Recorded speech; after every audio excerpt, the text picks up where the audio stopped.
and welcome to the Seahawkers podcast. I'm Brandon Schultz. In this press conference episode, let's go over the pressers from right before and after the mock game, starting with the practice the day before, when Tyler Lockett shared about what he was up to this summer.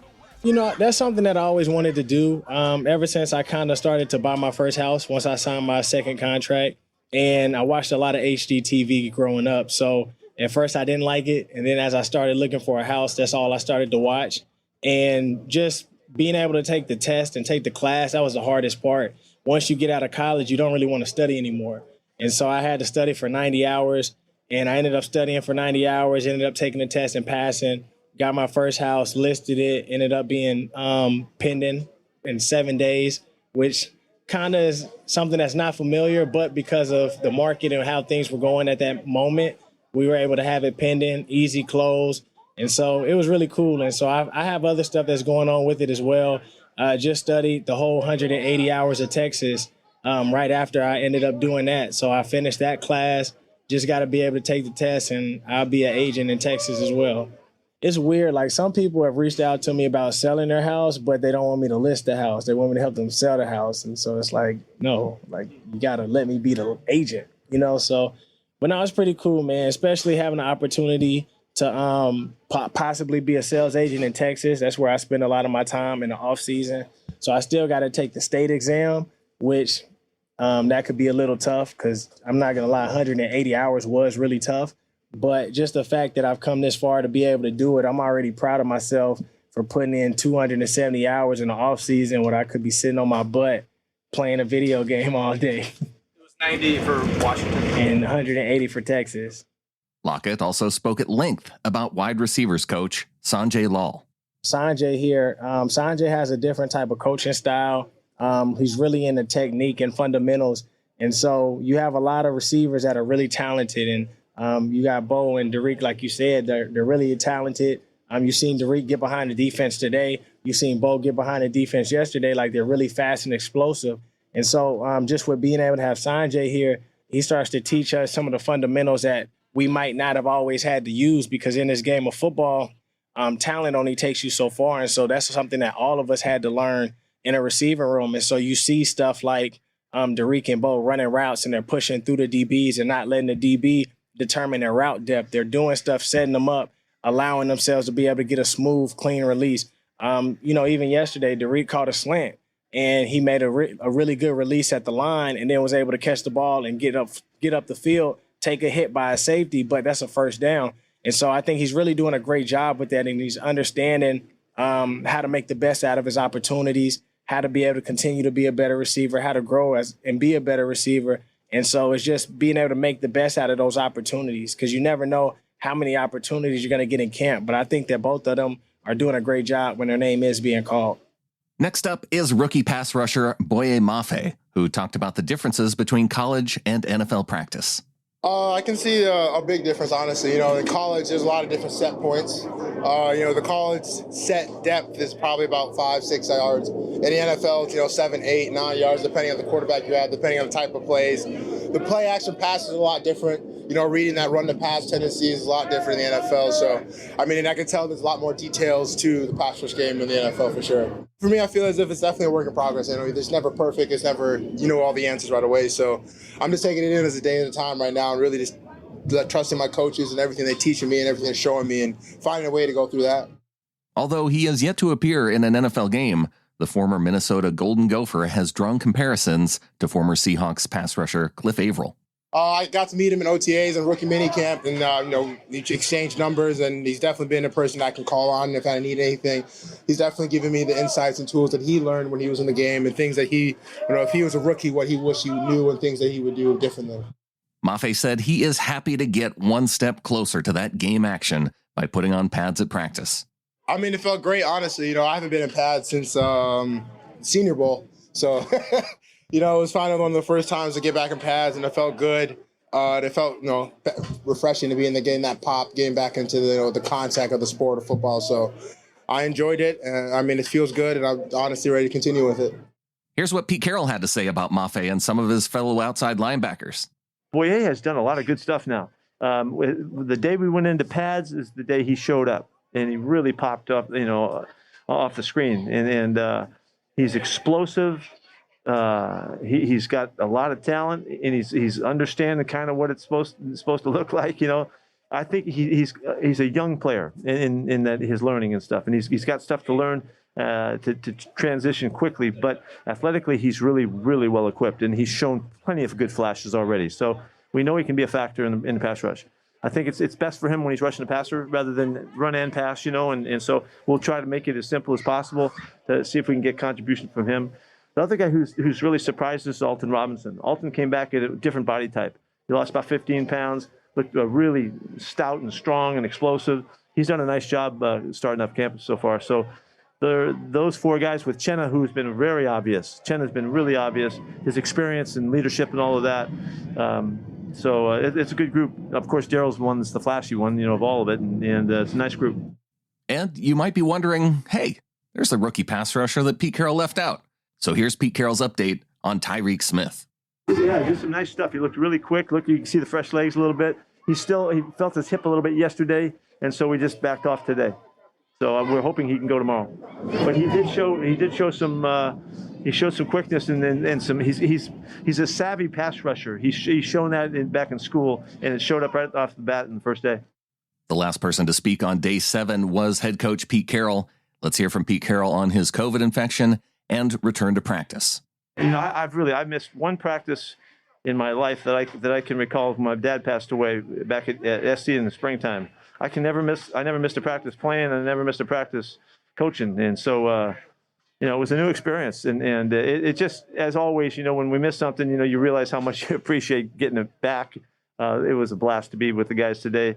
I feel like it's been a month. It feels like forever since I haven't talked to any of the players. I haven't been able to face them up at all for these days, and so it just feels like it's great to be back. And what was really well done. Tater did a great job taking over and really emceeing the whole thing and leading the thing. Shane and Clint Hurt did a great job picking up their part of it and leading the charge. How about those Blue Angels, man? Aren't they awesome? Every year, this is a freaking thrill. Anyway, but the staff did a good job, and the players they looked a little bit more fired up than when I was out there. So I'm kind of worried about that, to tell you the truth. But I thought that I was inspiring these guys, but obviously that wasn't the case. So anyway, so it was fun to be back at it. I had all the video stuff. I was watching practice just like sitting up on the hill, and I was hooked up so I could communicate with the guys on the field. I talked to different coaches on the phone during the drills, and Brian Ayers did a fantastic job of managing all of that as it was happening.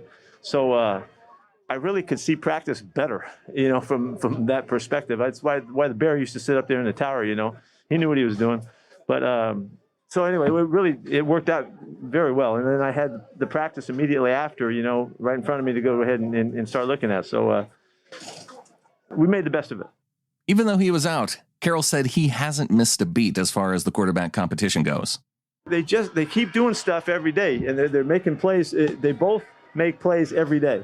And, I'm watching to see how it swings. If it goes, heavy one way, heavy the other way, the guys they're doing a nice job. We're working hard to match up the reps, with the guys that, play up in front and the receivers and stuff. We're working to get that done, and we'll just keep, that'll happen, and you'll see how it happens again tomorrow, how the reps are handed out. Just so that we can make it a really even competition. Geno continues to be in top. He's ahead. He's been in the lead, for all the obvious reasons, and he's holding on to it and doing a really good job of battling.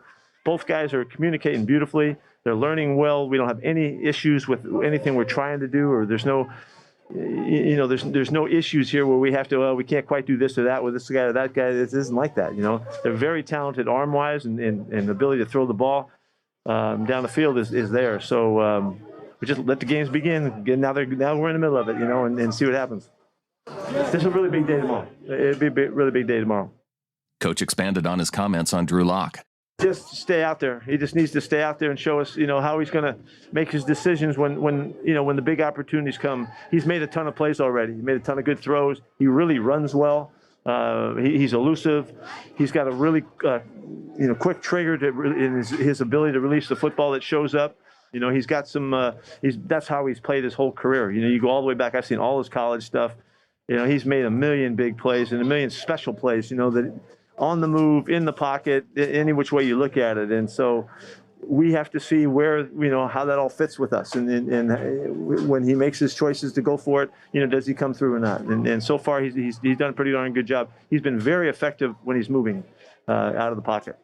Despite Locke showing off some skills through the first couple weeks of training camp, Geno Smith remains ahead in the quarterback competition, according to Coach Pete. He's just doing right, you know. He's just doing things right. He handles the system. He's making the checks at the line of scrimmage. He's able to control the protections in working with Austin. Those guys are hitting it really well. And he's just really talented. He's made great throws every day, you know. I'm still looking for them to really command it and really own it and put days together where they don't have any negative plays, any plays that they can, you know, wish they had back. So, in a sense, there's been openings, you know, for both guys, you know, by not, you know, having the complete day, getting everything done, you know, and finishing a day, you know, close to perfect. Another competition going on offense is at right tackle. It's on, man. It's really on. Jake and Stone are both playing over there as well. It's a three-way competition. Ava's done a nice job so far. He's really equipped physically. He's got a great body to play right tackle now. He's strong and he's physical and he's got a good lower unit and he's got good quickness. He's a good athlete. He's got the talent that you need to play there. We got to see if he can make the right decisions at the right time, use the coaching, use the system properly to help him battle. Jake is a real battler. You know, he just fights your tail off. And Stone has played over there and looked better, you know, at times than I thought he would at the right side. So it's a good competition. We're going to be okay at right tackle. Here were Pete's comments on the offensive line in general. What I've really been impressed with is Damian has really come back better. He just looks better in every way. He's taken the next step. He's taken the sophomore step in his junior year, kind of is what it looks like. And so that's really a big deal. Philip Haynes has done a really good job at the other side too, filling in for Gabe when Gabe's missed a little bit of time. We're trying to manage Gabe really well with an old knee, and Gabe's done fine. So the guards are really stout, and there's good competition there. Austin has given us really good leadership, and he's making all the calls, and he's really on it, really in command of what's going on. So that's a real. It's the best we've been in a long time. He's that obviously smart and in control, and they listen to him and they work with him and all of that. And then we've got this chance at these tackles to really be special. So that, along with the tight end blocking, that whole unit's should be a really, really formidable group. Of course, blocking alongside them will be the tight end group. I don't think that we have any concerns about what they can do. We got these guys. These guys can all play. They all bring special talents. Will has been as steady and tough as you could be. He's a terrific blocker for us. Noah can do all kinds of stuff. I think probably one of the bigger surprises is Colby Parkinson is just better. He's just better. He's physically rounded his body out. He's been working really hard on his strength stuff, but now it's become part of his movement and his power coming off the line of scrimmage. He's blocking well. So those three guys they do a nice job. And Tyler Mabry has been a really good asset too as a fourth guy. Oh shoot, here they come. The mock game press conferences are coming up next, but here are a few injury updates from Coach Carroll that remain relevant, starting with Jamal Adams. Yeah, you know, he was just so disappointed when something happened the first day, and he's found, you know, he's uncovered that he's okay. He's okay, you know, but he was just frustrated because something happened again. He bounced right back. He's been right in the middle of everything. He's thrilled to be part of this thing, and what a great asset he is. And here's Pete's update on wide receiver D. Eskridge. He's really getting close. You know, you see him. He's doing more every day now. That means he's just on the verge of popping back out here. So I would think it's a couple days. It might be a bit of a race to make it for the opener. Even without Eskridge on the field, Geno Smith still likes the depth he sees in the Seahawks wide receiver room. Cody has made a ton of plays ever since he's been here. Aaron Fuller, Marquise has been a great addition. We got, Bo Melton, young guys. A lot of the young guys are stepping up. So, like I said, some of the things that we're facing right now is simply because, it's a few days into camp and guys got to learn. I mean, that's the reality. Guys got to learn, and it's good to get those mistakes out now so they can get better and learn from them. Smith also spoke about his connection with DK, with whom he had a good rapport going into the mock game. DK is a big target, man. He's a great player. I have a lot of confidence in him, as we all do. And, as many times as you can get the ball in his hands, you try to. He'll make break tackles here and there and can take 160 yards. So him, Tyler, all of our playmakers, Noah, our running backs, all those guys, man. We got a bunch of great guys that we want to get the ball in their hands and allow them to do what they do. Smith is also enjoying solid chemistry with projected starting center Austin Blythe.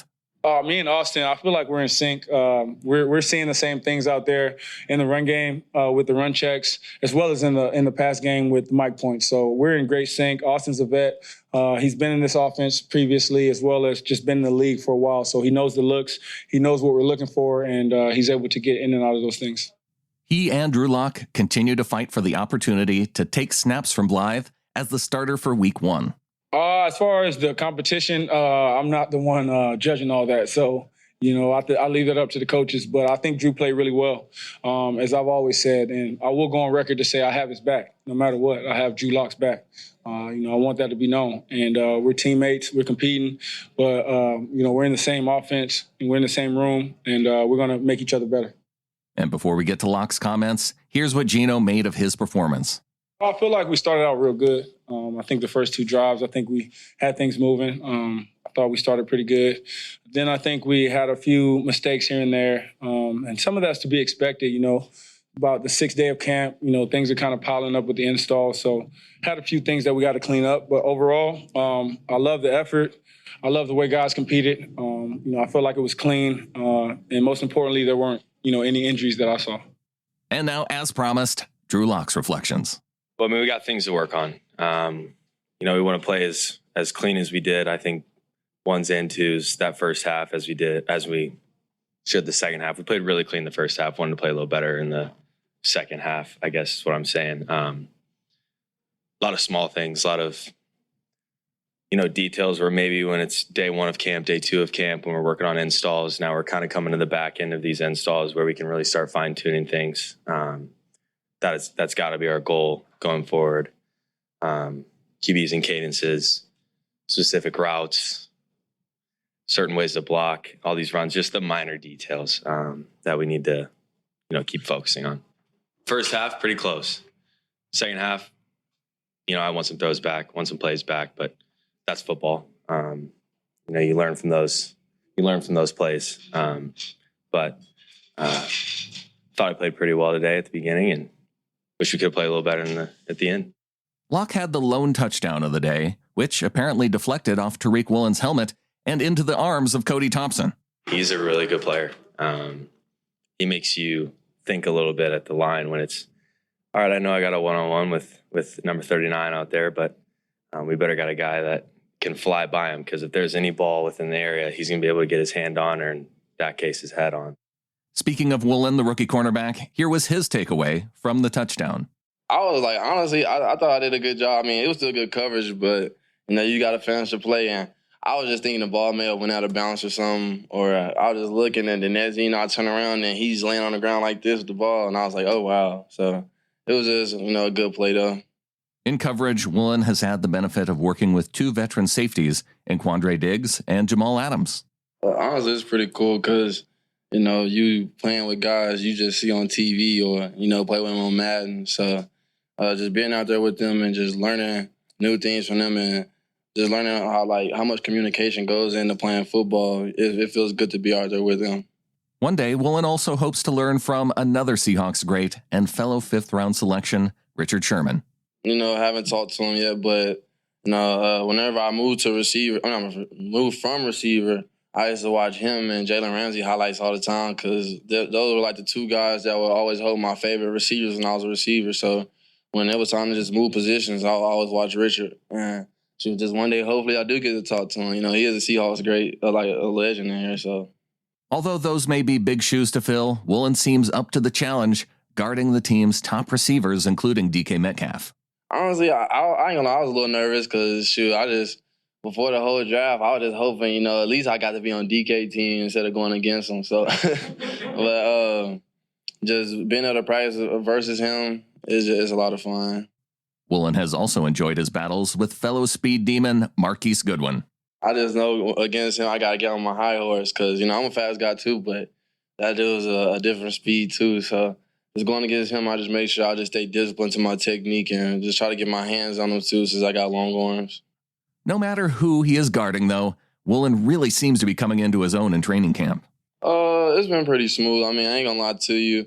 You know, as a rookie, you just got to find your way. And as much as the coach is trusting to me, I just keep trying to buy in, and just knowing that you just got to trust the process. And whenever they always ask what you working on today or this day, I just try to, keep pounding the rock, just keep pounding on it and just make sure that every day I just keep getting better. And the more and more I do that, the more and more comfortable I feel. And the more my teammates trust in me too, and then I just feel even more comfortable.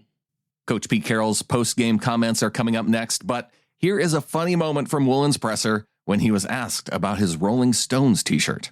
Target is the one right around the corner. Yeah, so when I first got here, I went to Target a little bit, and I didn't pack all my stuff. I was running short on some gear, so the shorts too. So I just went ahead and got an outfit. Did you get it because you like the shirt or like the band?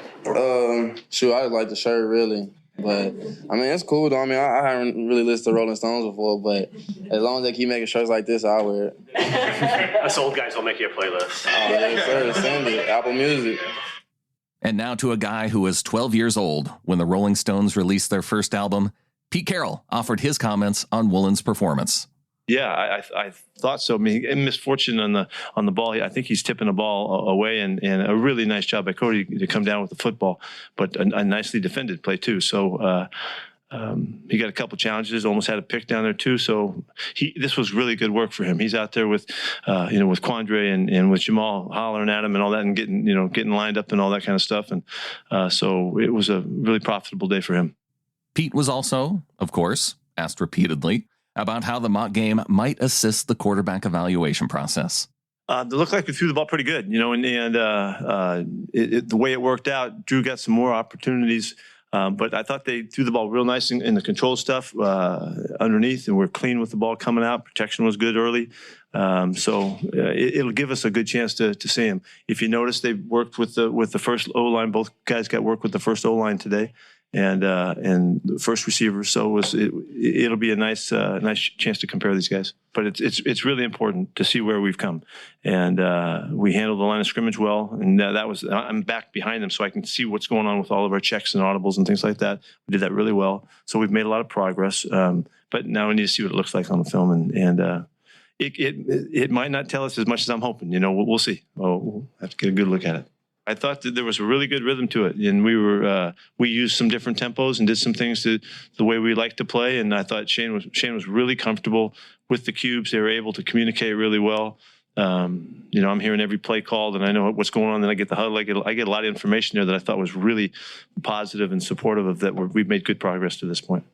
And closing out the show, let's wrap it up with his general thoughts on the mock game. We had a lot of plays today, more than we had a year ago at this time. It just worked out where we had a lot of great opportunities. We needed to take advantage of them. Really good situational ops for us. The 2-minute stuff, a little bit of 4-minute stuff. The kicks, a little bit better job in the kicking game this year than we did last year to get some good looks. So we made a lot of progress. We get out of here. LJ tweaked his elbow a little bit. Other than that, we get out of here really clean, which is really important. This is a great film for us to watch. It's a big measuring point for us, hopefully, and we'll see what we see.